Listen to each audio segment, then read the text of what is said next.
Hello and welcome to the Engerati studio here at the EU Sustainable Energy Week, and I'm now joined by Alain Steven, who is from an association called GO15, and you can see all the logos up here, and for those of you so minded, you'll notice that there's actually 16, 17 now? 16. Yeah, so 15 refers to the founder members, and Alain, your organization represents the network operators. That's correct. And quite globally, you know, we've got network operators from India and so on.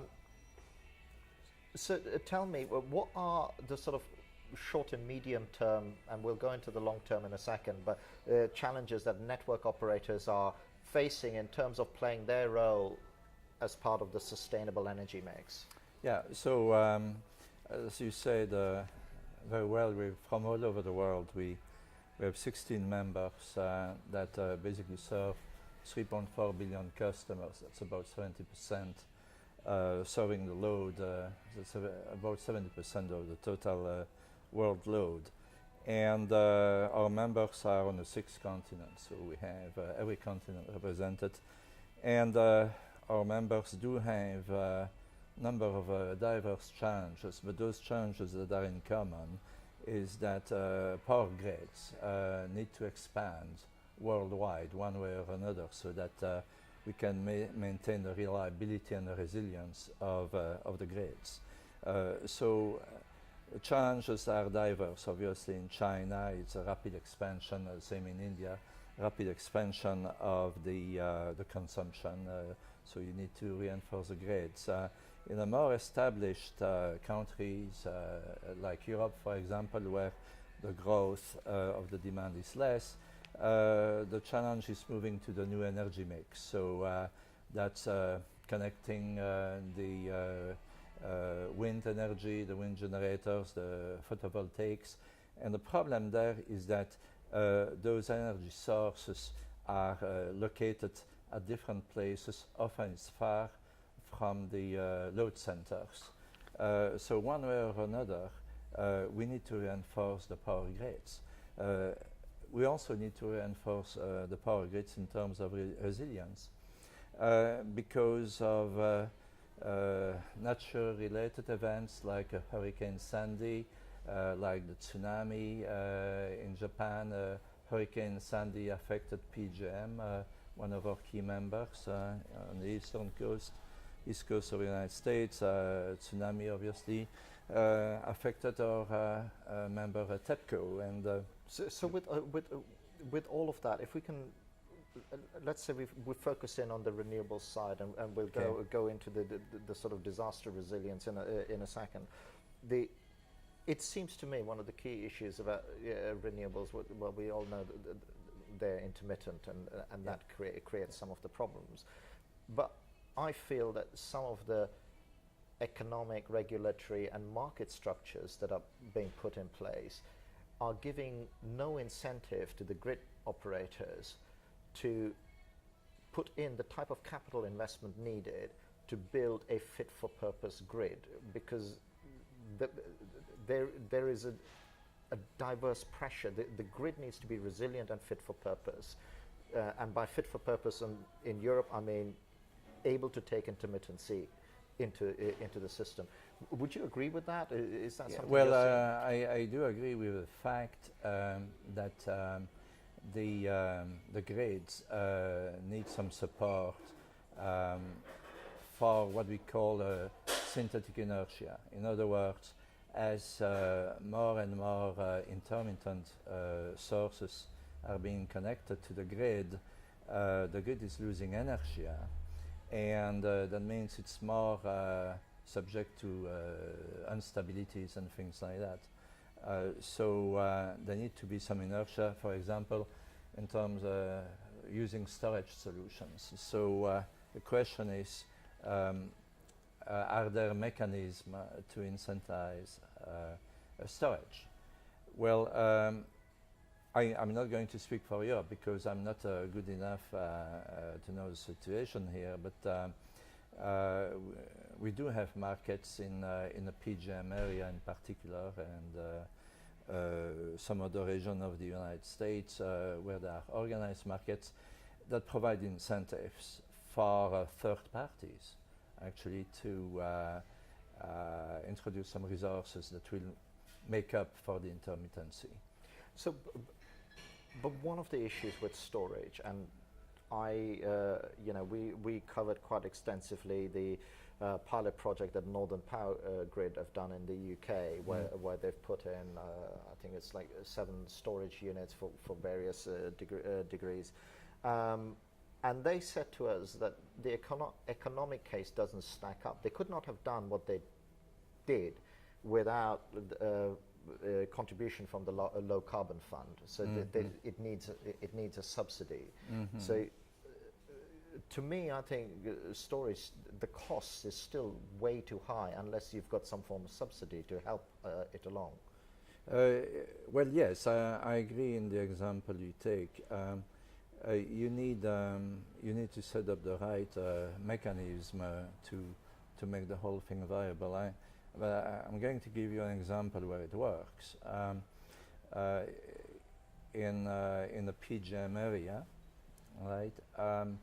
There is an organized market, energy market, and then there are markets for ancillary services. And PJM just introduced 1st of October 2012 a pay-for-performance market for frequency regulation. Right. That's, and I've got an example I can give because I was involved in that project.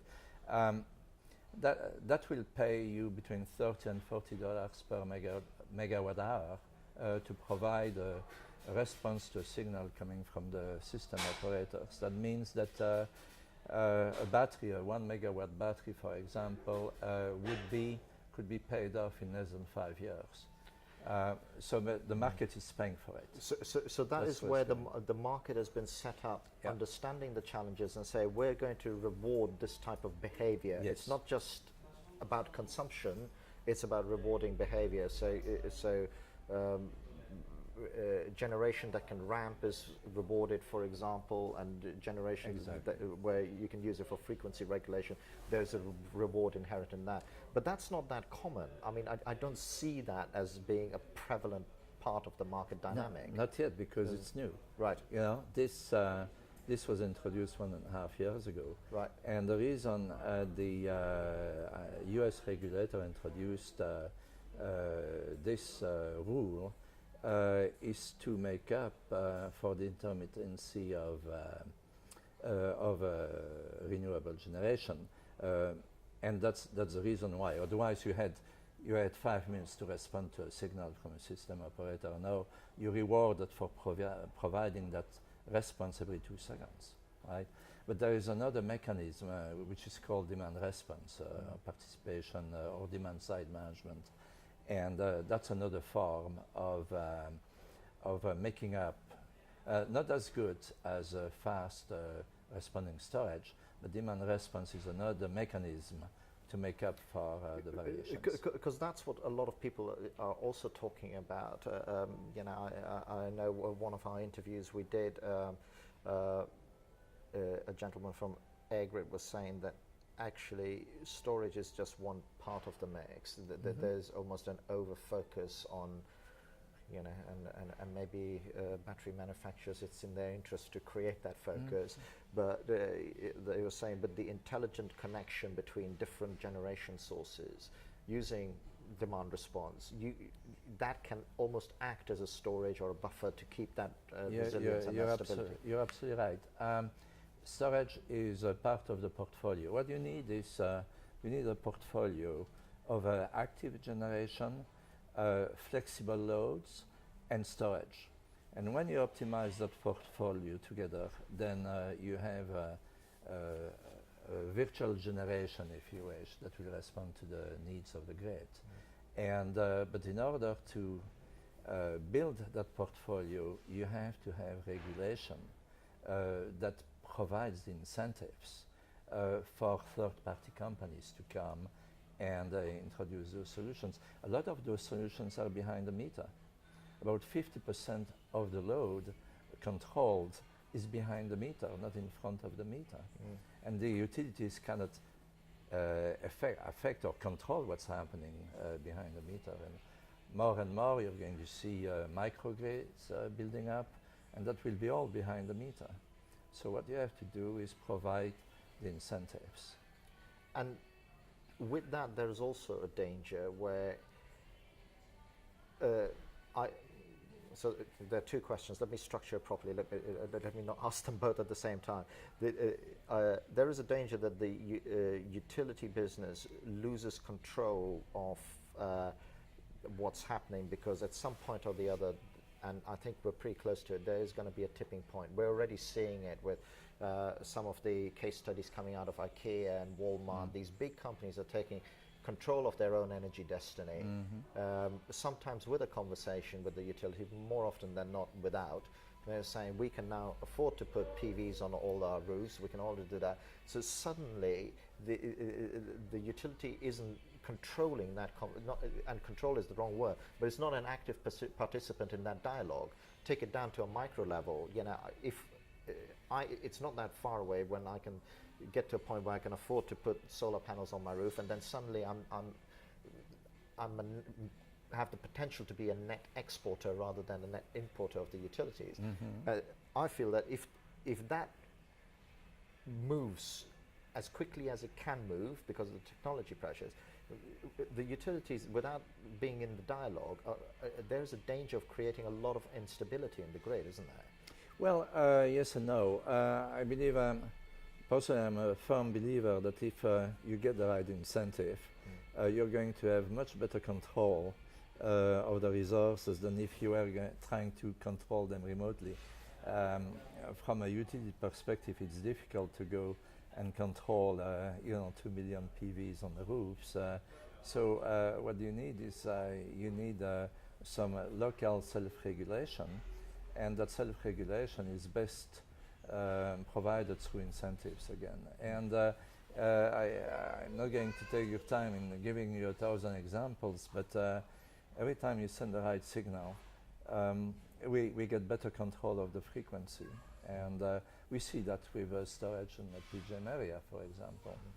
And coming back to the grid operators, because we are getting to the end of our time here, it does seem to me, and I'm going to oversimplify the point to make the point almost, that a lot of this, especially where we were talking about the interconnectivity of different types of generation sources intermittent with a gas-fired plant that can ramp very quickly and so on, the people in the middle of it all are your members, aren't they? And I get a feeling that at times they're not as in the conversation, or the way things are being structured aren't. Again, I go back to this reward for building a fit-for-purpose grid. You know, the grid we have was built for big old generation out, not a distributed generation world. And so, you know, how do we solve that problem to put in proper incentives for the capital investment we need to build a fit-for-purpose grid? Yeah, and you put the finger exactly on our challenge. Our main challenge, obviously, for most of our members, is to deal with the investment and the investment risk associated with reinforcing the power grid, because you have to reinforce the power grid one way or another, because of the location issue, for example. And this is why in GO15 we came out of the shadow here. We usually are very shy and very modest, but we're coming out of the shadow, and we want to be part of the great energy debate, because we feel we have solution, but what we need is the right regulation, what we call smart regulation.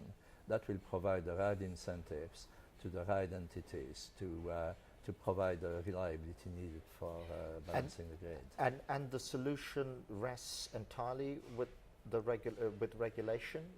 Is that the key driver? We need to get that right first? Yes, I would say so. I give you an example, coming back to the frequency regulation in the PJM market. Prior to the pay for performance program that came out of regulation, it was not economical. I was involved in a project involving a 1 megawatt battery. It's a $1.5 million installed cost, and it would have taken 30 years under the old regulation to amortize the cost of the battery. Now it's taking about 5 years, makes it economically viable. It's an example how well-designed regulation that involves all the parties can make some storage, for example, economically viable. What I find, and this is the last question we've got time for, but what I find strange, and covering the energy conversation in Africa last week as well, is fundamentally at some level we're dealing with the laws of physics. So you know, it's not like we're inventing iPhones here or anything like that. We're dealing with the laws of physics. A lot of this is replicable, isn't it? So once you've got a model that's proven and works, it is replicable. What I can't understand is that speed of replication seems to have a lot of inertia in it. Is that just the human factor getting involved, or yes, it's certainly not technical. It's a human factor that is involved, and a great system involves many different parties. Beyond the regulators, you have the producers, you have the distribution companies, the retailers, and things like that. And yeah, there is because there are so many people involved and there are conflicting interests. It takes time. It takes time. Well, it'd be fascinating if we can to get some of the examples that you've highlighted, get more detail on that. You know, put them at the bottom of this interview so we can get some more depth to it, which unfortunately we haven't got time to explore here today. But thank you for joining us. It's been great talking to you. Thank you as well for watching. Again, you know, we're covering the EU Sustainable Energy Week. We've got many more experts coming into the studio, many more of these conversations, but this is all part of a energy storage hub collaboration, knowledge hub that we're putting together on Engerati as well. So please go and check that out, and thank you again for watching.